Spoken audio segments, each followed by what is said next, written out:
Okay. Hopefully you guys can all hear me. Put this over here real quickly.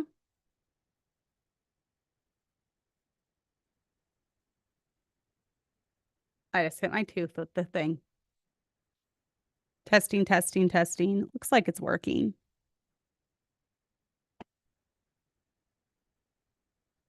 Okay. Make sure my tooth isn't like, I seriously hit my tooth on the microphone thing. Oh, just so full of professionalism over here. So I've run a tight ship when it comes to my professionalism. Let me tell you.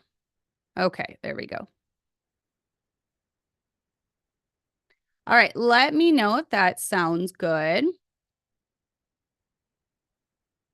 I was actually at a camp one time and the camp director, he was holding a microphone and he accidentally hit his tooth and it literally, nothing happened to my tooth. I don't think.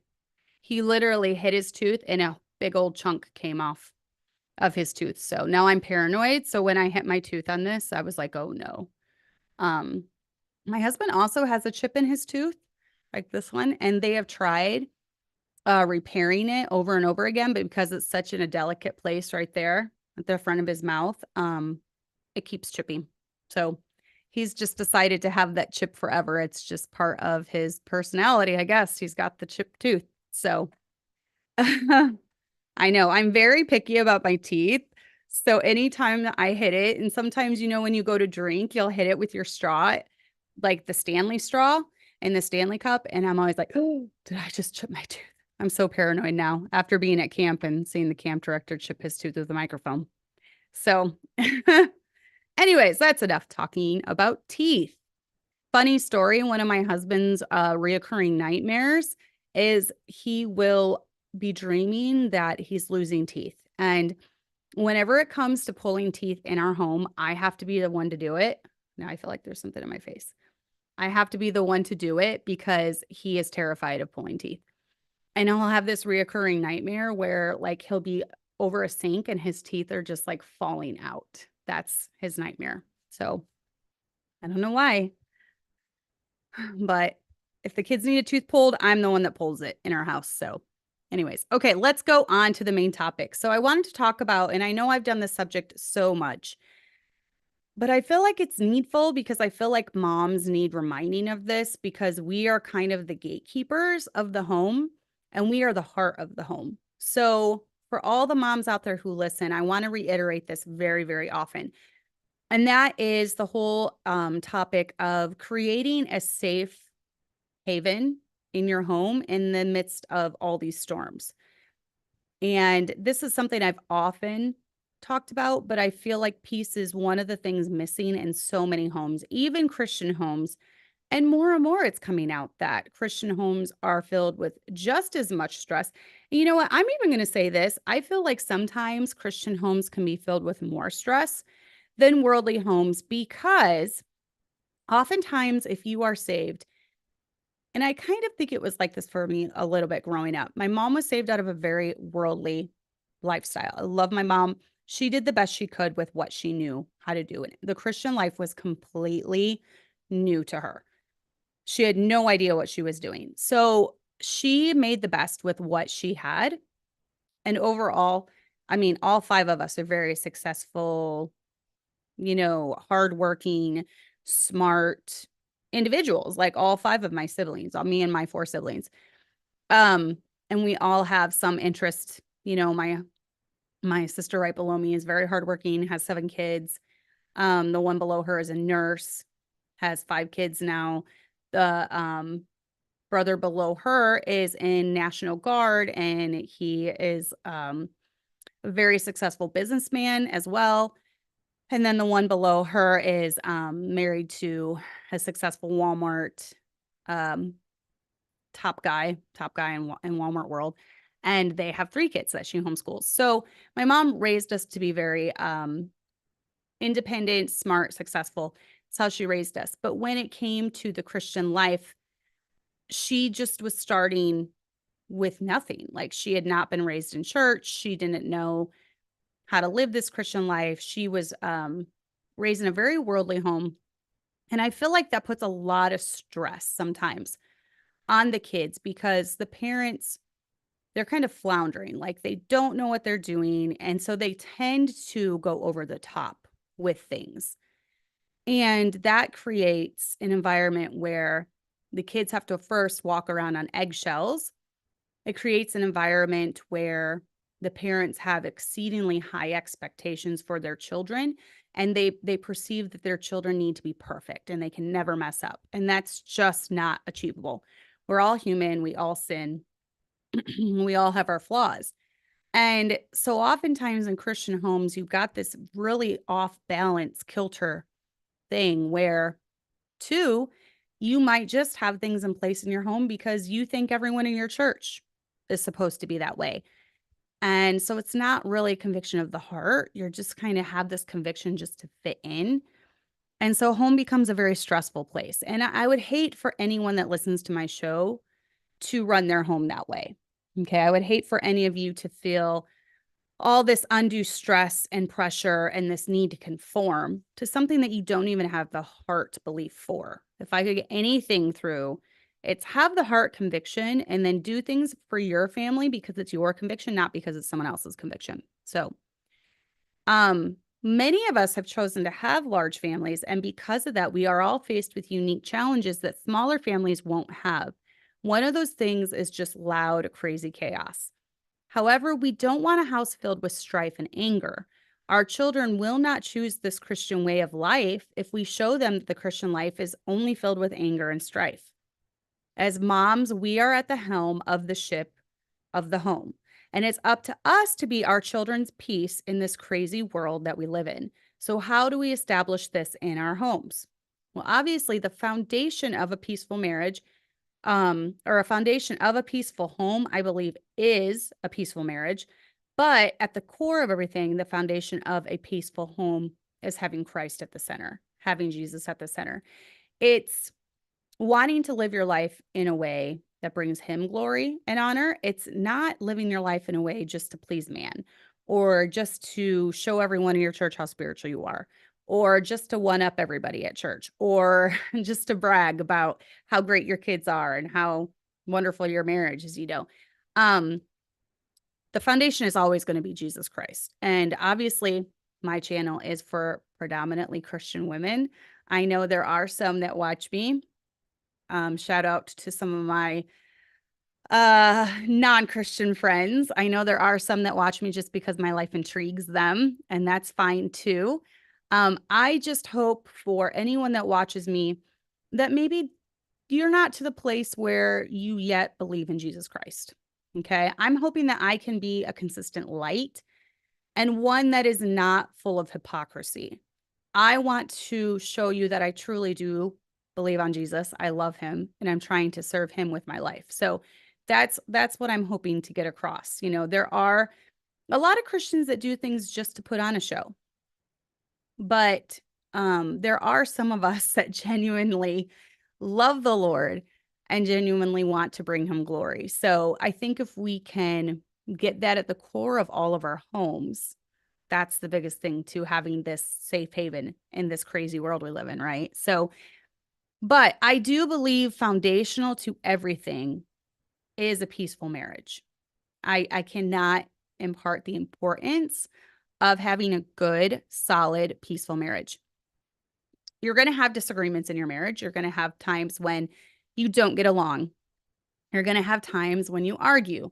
You're going to have times when things are tense. But my number one tip is when it comes to any type of disagreement or fight, learn to fight fair. There are unfair ways to fight.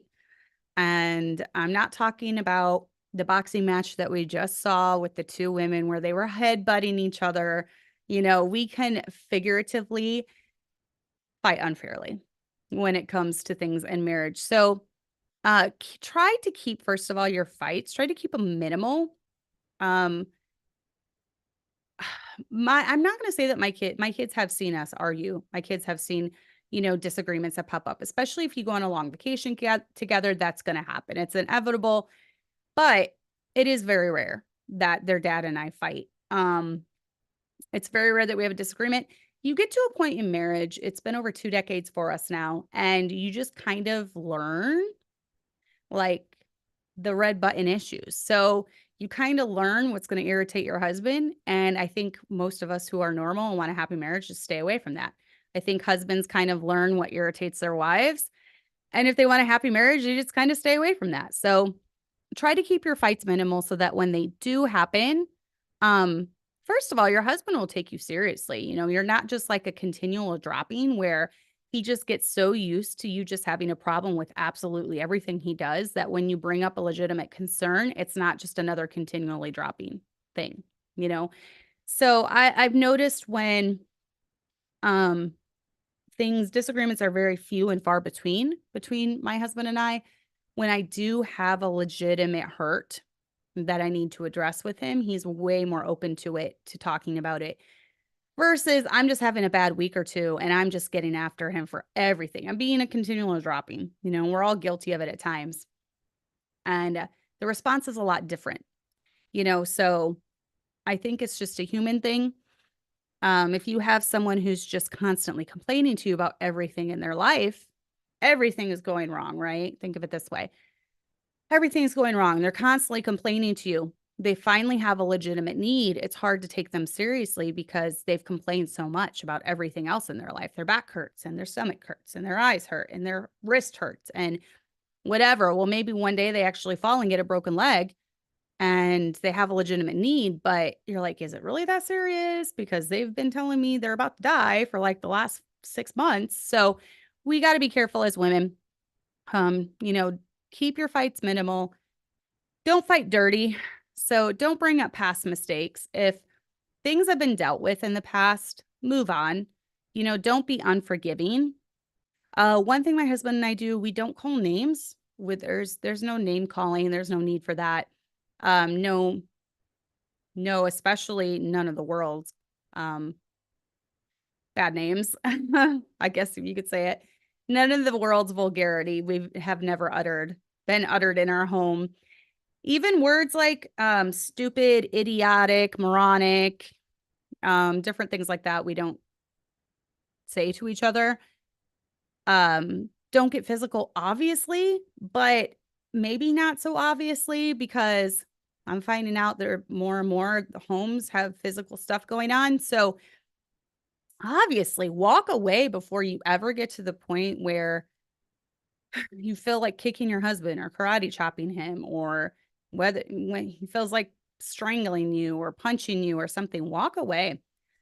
And don't throw things or hit things. Absolutely, Sarah. She said there's no need to degrade someone to get a point across. And I do believe that is a very degrading thing. When you call names, sticks and stones may break my bones, but words may never hurt me. That's not true. Words do hurt. And oftentimes in arguments, either one of the spouses will try to use words to control or manipulate the other. You're both adults.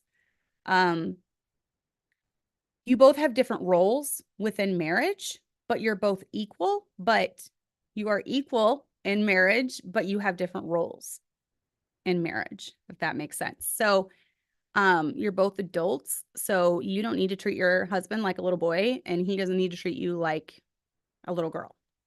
You're both adults. You should be able to act like adults. You should be able to talk to each other like adults. Oftentimes, too, I find that women are the nastiest to their husbands out of everyone else in the entire world. They would never think of talking to a stranger like they talk to their husband, and yet they're so nasty to their husband. I don't understand that. This is the person that you have vowed to stay with, sickness and in health, all these different things. They're your one and only forever. And yet you're calling them stupid and moronic and idiotic and a jerk and, whatever horrible foul name you come up with. I don't understand that mindset at all. I do think that you should treat your husband best out of anyone. You should give him more respect than any other man that there is. You should treat him with the same level of respect that you want to be treated with. I would not like to be called stupid or dumb or an idiot, so I'm not going to call my husband that. So, don't throw things or hit things. Learn to communicate without raising your voice. As your voice goes up, you kind of start losing, what's the word? Not authority, but legitimacy, I guess. If you have to resort to yelling all the time to get your point across, you're not communicating well. So definitely learn to communicate without raising your voice. Now, when it comes to having this peaceful marriage, let your husband lead.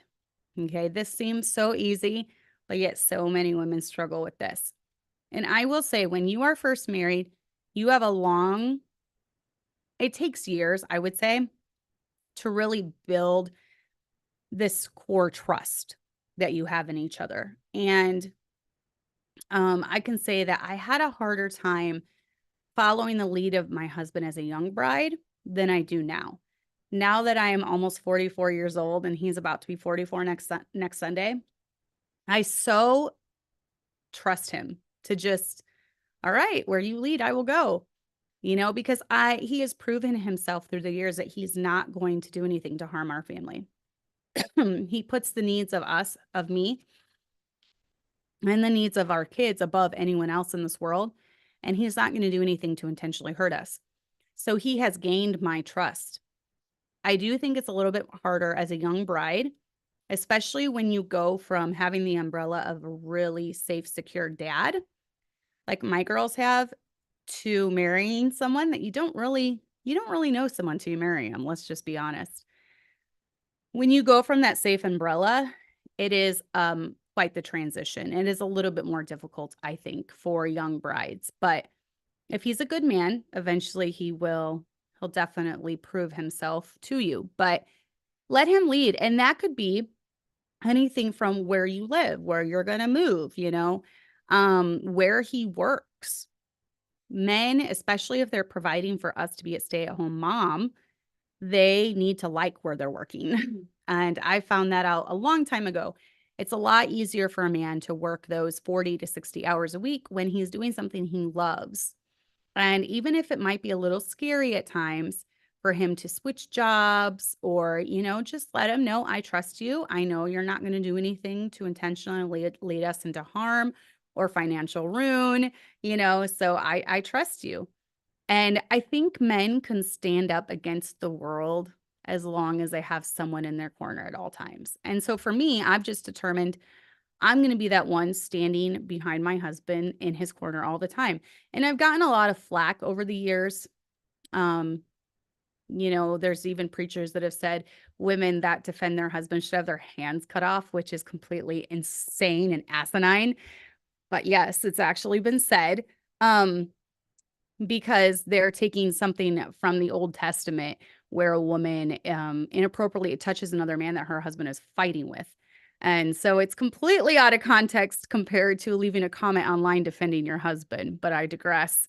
But I am the one in my husband's corner. I know his character, and he has gained my respect through the years, and I know how he is. So if I see people lying about him or slandering him, it's my first instinct to go to war for those that I love. That's just part of my personality, especially with my husband.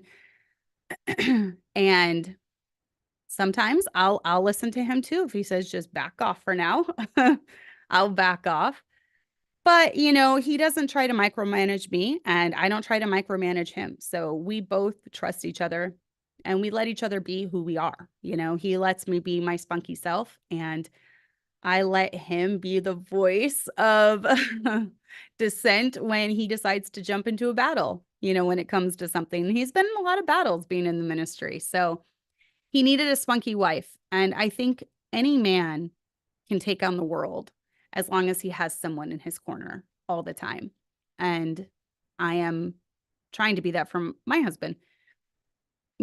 Follow him follow his lead when it comes to his priorities.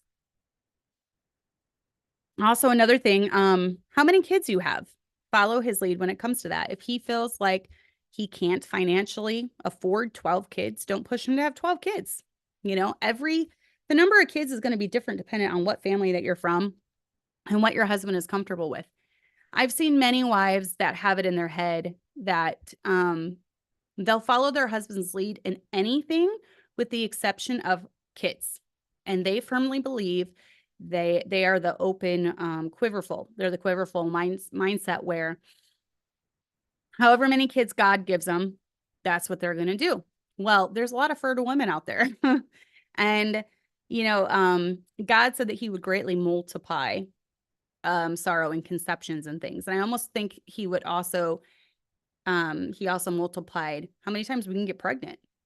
And he told that, to them in the garden.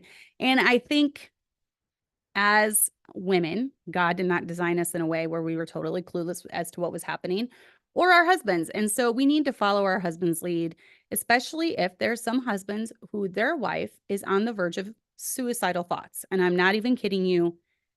Having a kid every single year for 5 years in a row is a lot. Okay? It's a lot on your body, it's a lot on your emotions, it's a lot on your sanity. And I believe it's okay for a husband to say, honey, we need to take a pause right now and we need to let the kids get a little older. And then if God so chooses to bless us in the future, we can revisit it. But right now, you're on the verge of breaking. As the husband, he is the leader of the home and he is your protector. So women, let him protect. And I had posted something about this in the Gently Led Sisters group and was actually met with a little bit of pushback from a couple ladies who think I'm totally out of line for saying that your husband should have a say in your fertility.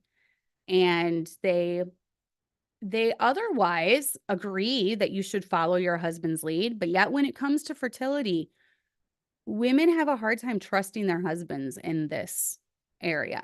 And I believe that if it is a means that does not abort a fertilized egg, because I do believe life begins at conception, then it's not a sin. And if your husband sees that you are at your breaking point and you are about to do something to harm yourself, or you're about to do something to harm your children, it's okay for him to say, we need to take a step back, we need to take a pause, and we need to focus on getting you healthy.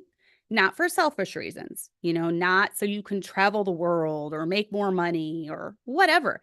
I'm not talking about for selfish reasons. I'm talking about your body is under severe stress and it's at the breaking point. It's okay for a husband to say we need to pause. And it's okay for you as the wife to follow his lead in that. And a lot of women bucket that. And I have no idea why they are so willing to submit. To me, that shows that they're not. It's all about talk. Like, I'm going to submit in the areas I deem godly. Like, I'll submit to you when it comes to staying home. I'll submit to you when it comes to homeschooling kids. I'll submit to you. But with this, no, I'm in charge. That to me shows a very contrary attitude to being respectful of our husbands and submissive to our husbands. So, yeah, definitely get his input when it comes to stuff like this. So, that's just a very, very hot topic. For a lot of women, they say that they're submissive, yet they will not listen to him when it comes to fertility or if they're going to have more children or how many children they have. It's crazy for me to see. So definitely put his needs high on the priority list. Remember that your relationship is number one with him, then the kids. Carve time out of your day just for him. Find hobbies to do with him. The kids need to see you two united. Don't talk down their dad to them. Make decisions together and back your husband up. One thing that I always have tried to do is I know that my voice is going to become my kids' internal voice often. And that could be in the form of the way I talk to them, the things I say to them about them. If I'm constantly putting them down, calling them fat and ugly, I don't know what mother would do that to their daughter, but I'm sure there's some out there. If I'm calling them, you're just so ugly, I can't stand you, get away from me, that oftentimes will become their internal dialogue. So you have to be really careful with words. Also, the way that you talk about their dad to them will often shape the way that they see their dad. If you're constantly putting down your husband, calling him moronic, his decisions are so terrible, I can't believe I have to trust him in this, he's being so stupid. As your kids grow older, whenever there's something that you want them to listen to their dad in, those words are going to come back and they'll be like, wait, why would I listen to dad? Mom thinks he's a moron. Why would I listen to dad? Mom thinks he's stupid. So be really careful about the way that you talk about your husband to your children and other people. I decided a long time ago that I would, first of all, in front of people especially, not put my husband down, not be degrading to him, not treat him like a little boy. There's a lot of wives that treat their husbands like little boys. And it's very sad to see, but it's embarrassing. It's like secondhand embarrassment. You get embarrassed when you see a woman doing that to her husband. So your kids need to see that you think the world of him, you think he's a godly man, you think he's a great man. There are ways to disagree with him without getting nasty. Like I said, without calling names, there are ways to respectfully disagree. So if you and your husband have a good marriage, it will bring security to your kids. That is a given. It will definitely bring security to your kids. So that's the foundation, is having a peaceful marriage. The next thing would be creating peace in your home through daily schedules. I am big about having routine, about life just not being constantly crazy. Now, don't get me wrong, I have a crazy life. As far as we're always doing stuff, yet at the same time, we have our basic routine we're always doing too. It's pretty much non-moving throughout the week. Today was a little bit different because of a birthday, because Hannah turned 4, and then we had my mom and my stepdad stop by. They swung by on the way back to Arkansas where they live. So they were there for a few hours. And because of that, obviously, it's going to be a little bit different today. But for the most part, Monday through Friday is pretty much unmovable in our home. We have our routine. My kids get up by a certain time every day. They're started school by 9. They're done with school by 12 or 1. They have their basic chores. We kind of have our same nightly routine. Oftentimes, my husband and I will go to the gym.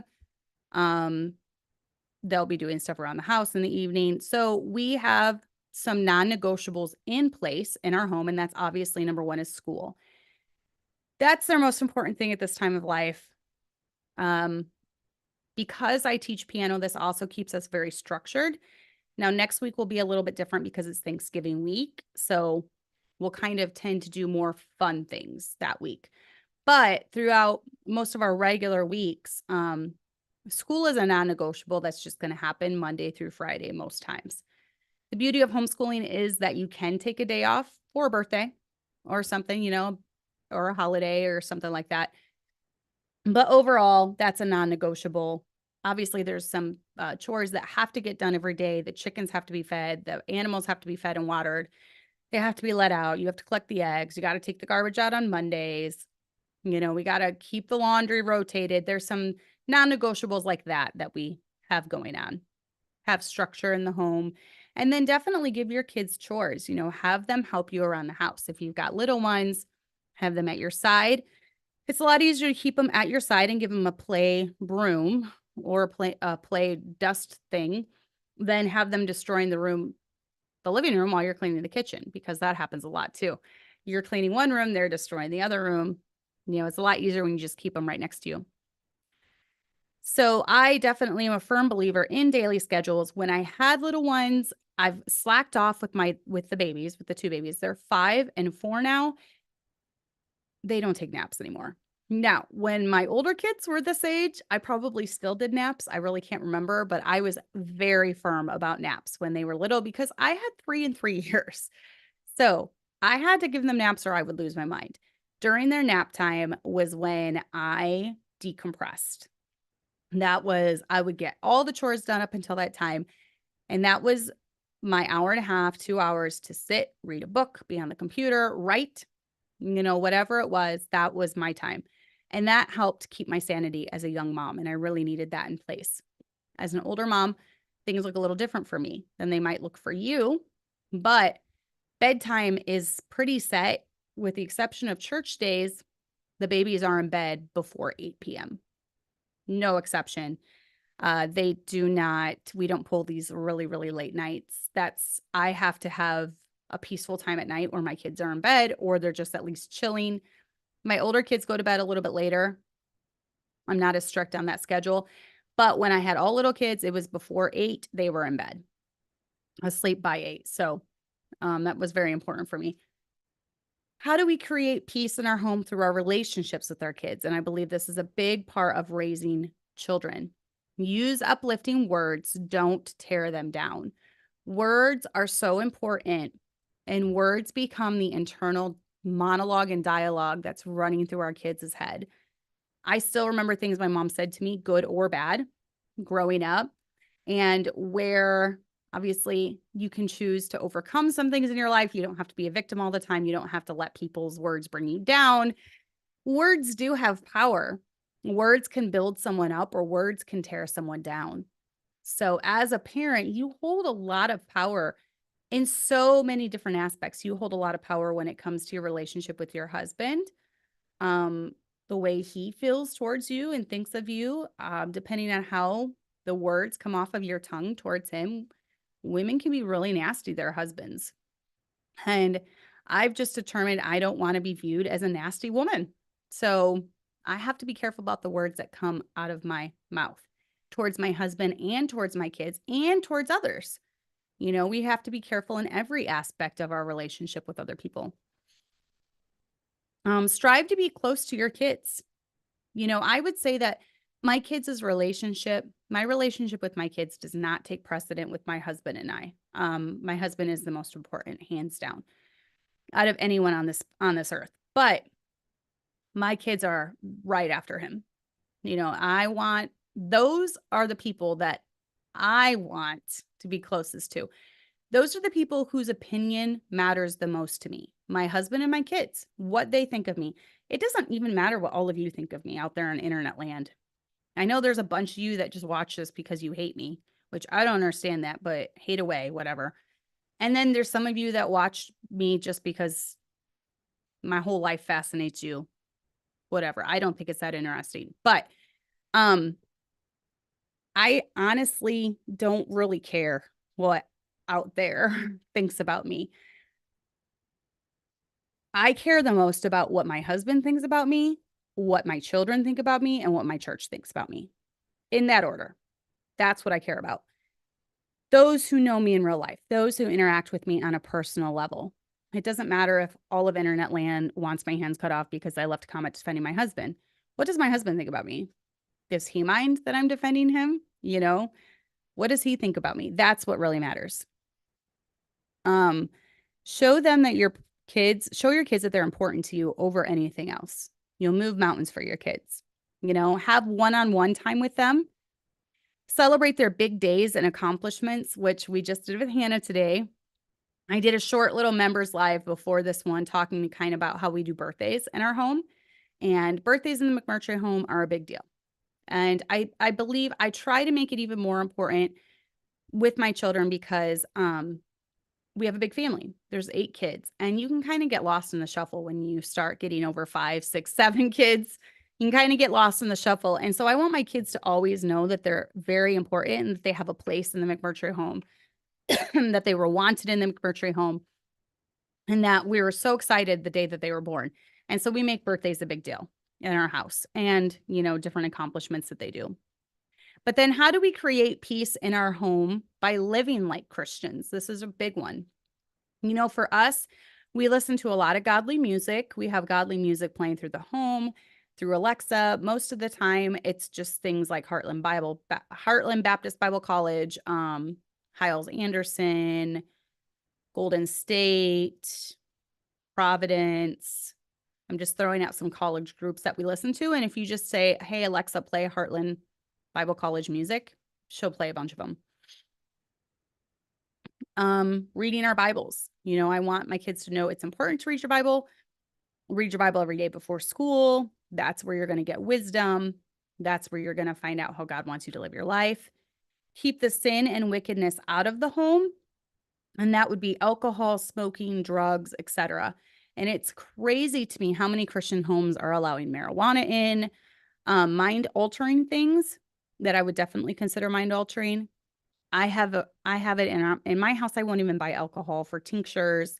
That's just a personal conviction I have. I don't want anyone seeing that in my cart for testimony's sake. Um, I am truly against alcohol in any form of or anything. I actually almost just broke my whole never having a drink of alcohol thing. And I had no idea that I almost broke it. Thankfully, I realized it right before I drank it.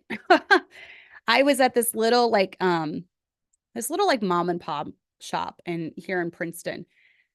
And they had specials for the day, like on a board. They were like specials for a day. And one of them was a white chocolate pumpkin coffee. And I was like, oh, that sounds amazing. And this was coincidentally enough, like the day that Starbucks had come out with their holiday drinks.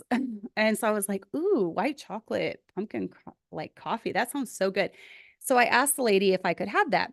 And she's like, yeah. So she brings it over and it's like in this fancy cup and whipped cream and caramel and all this stuff. And she sets it down. And I'm like kind of stirring the whipped cream. And I'm looking, and this place has alcohol. It has alcohol. And I'm sitting here and I'm like, because I was thinking in my head like a hot coffee, right? Like they would bring me this hot coffee. And I looked at my friend that I was with and I was like, Laura, does this have alcohol in it? And she was like, I don't know. She's like, let me smell it. And she smelled it, couldn't smell anything. I smelled it. It smelled like caramel. And I was like, you know what? I'm not drinking this until I ask. And so the waitress came over and I said, I'm sorry, ma'am, but does this have alcohol in it? And she's like, oh, yes, it does. It's the cocktail of the day. And I was like, oh my goodness. I said, I don't drink. Can you please take this away? So she took it away. I had not drank any, thank goodness. And I know some of you think that's funny, but hey, I am 43 years old and I have not intentionally ever drank alcohol.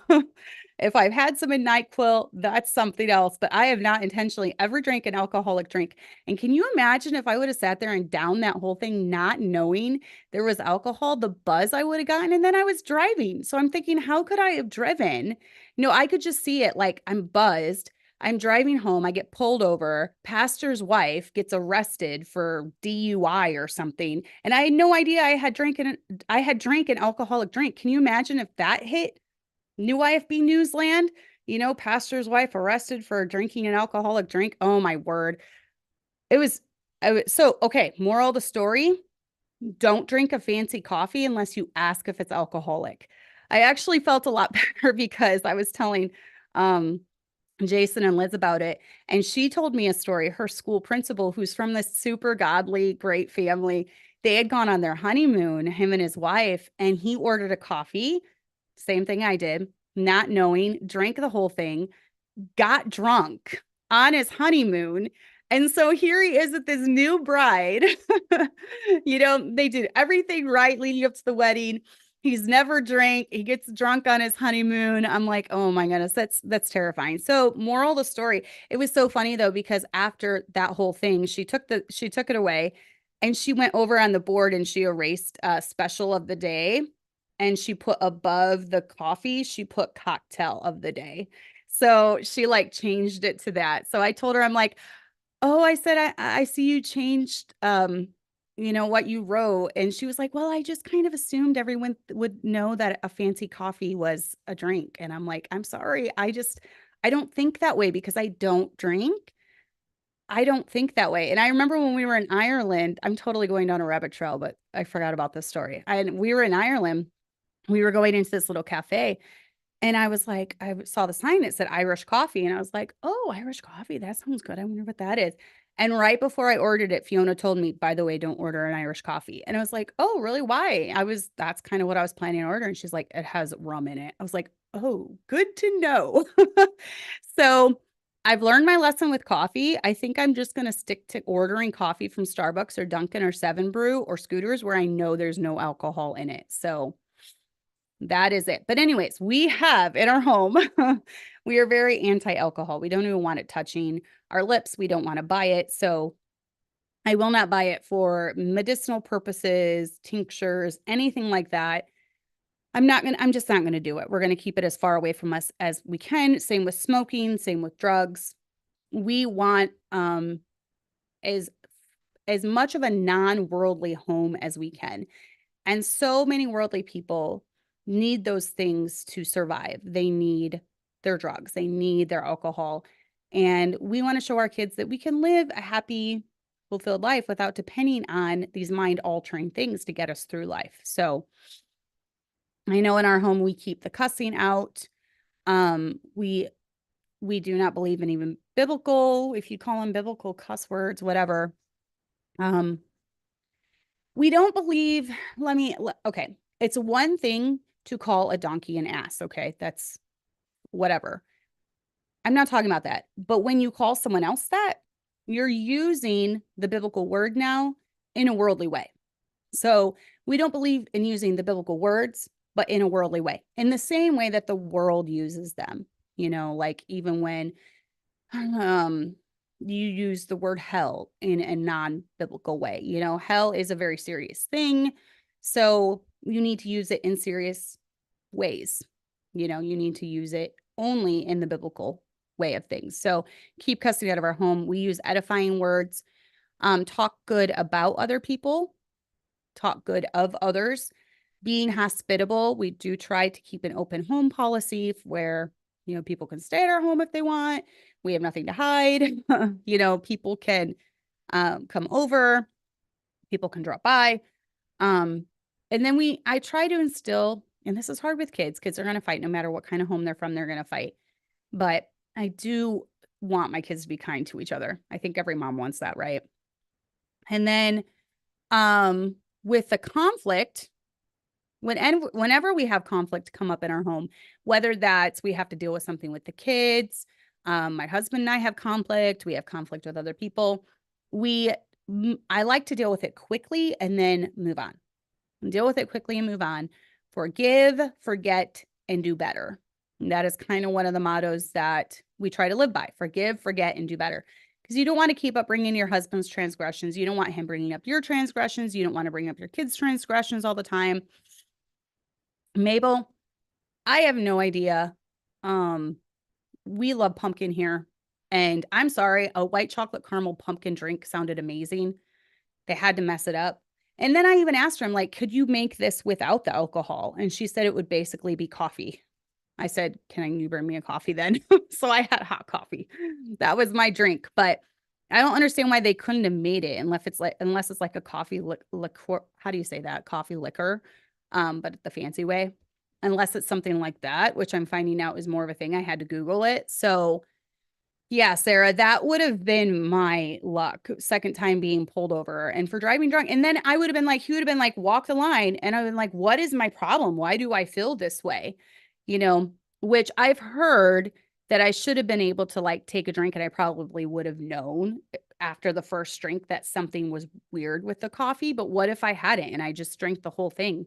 I've never had alcohol, so I'm assuming I would have had like a huge buzz. I don't know.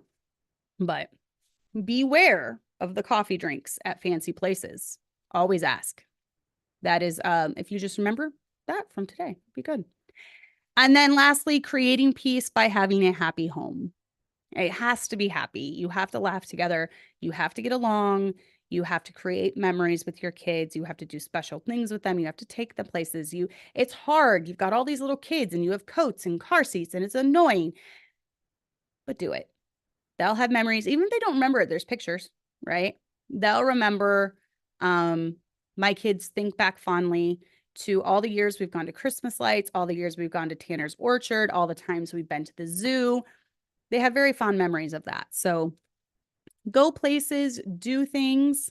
There's going to be stressful days, but try to keep those minimal. If your life is just one chaotic, messy day over and over and over again, you got to revamp some stuff, whether that's getting your kids to bed by 8 so that kids need like at least 8 to 12 hours of sleep a night. Kids need a lot of sleep. Their minds are growing.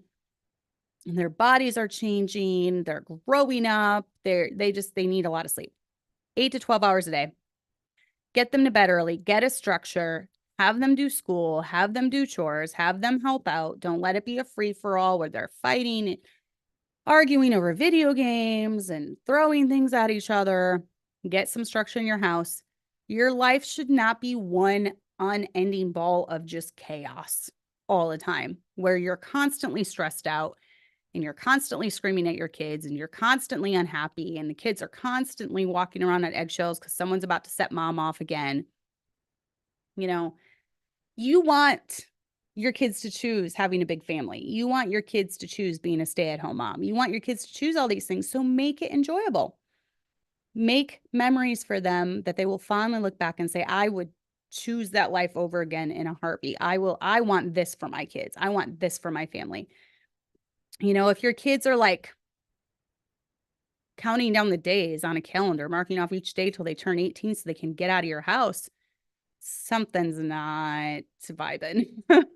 Something's not quite right. You got to get that fixed in your home because your kids should be happy. You should be happy. Your kids should be happy. Your husband should be happy. Your home should be a happy place. We're Christians. We have Jesus. We have God in our lives helping us through this life, through this crazy, crazy life. We should be the happiest people there are. We should not be miserable. We shouldn't have convictions just to show everyone how spiritual we are and how, by golly, I never have fun in my life. What in the world? God wants us to be happy. God wants us to laugh. God wants us to enjoy our lives that he's given us. So make it enjoyable for your kids. Make your home one of peace. Make it a safe haven. Make it so that your adult kids want to come home and see you and bring their kids over and they don't have to walk on eggshells and they know they're going to be loved and they know that they're going to have a spot in your home for the rest of their lives. So do that. Go love on your husbands, go love on your kids, and stay away from the fancy pumpkin coffees and always ask because you never know. And you might almost, thank goodness I did not, you might almost break your 43 streak, 43 years of never drinking an alcoholic drink. So that is the moral for today. Beware of the pumpkin coffees. Go love on your families.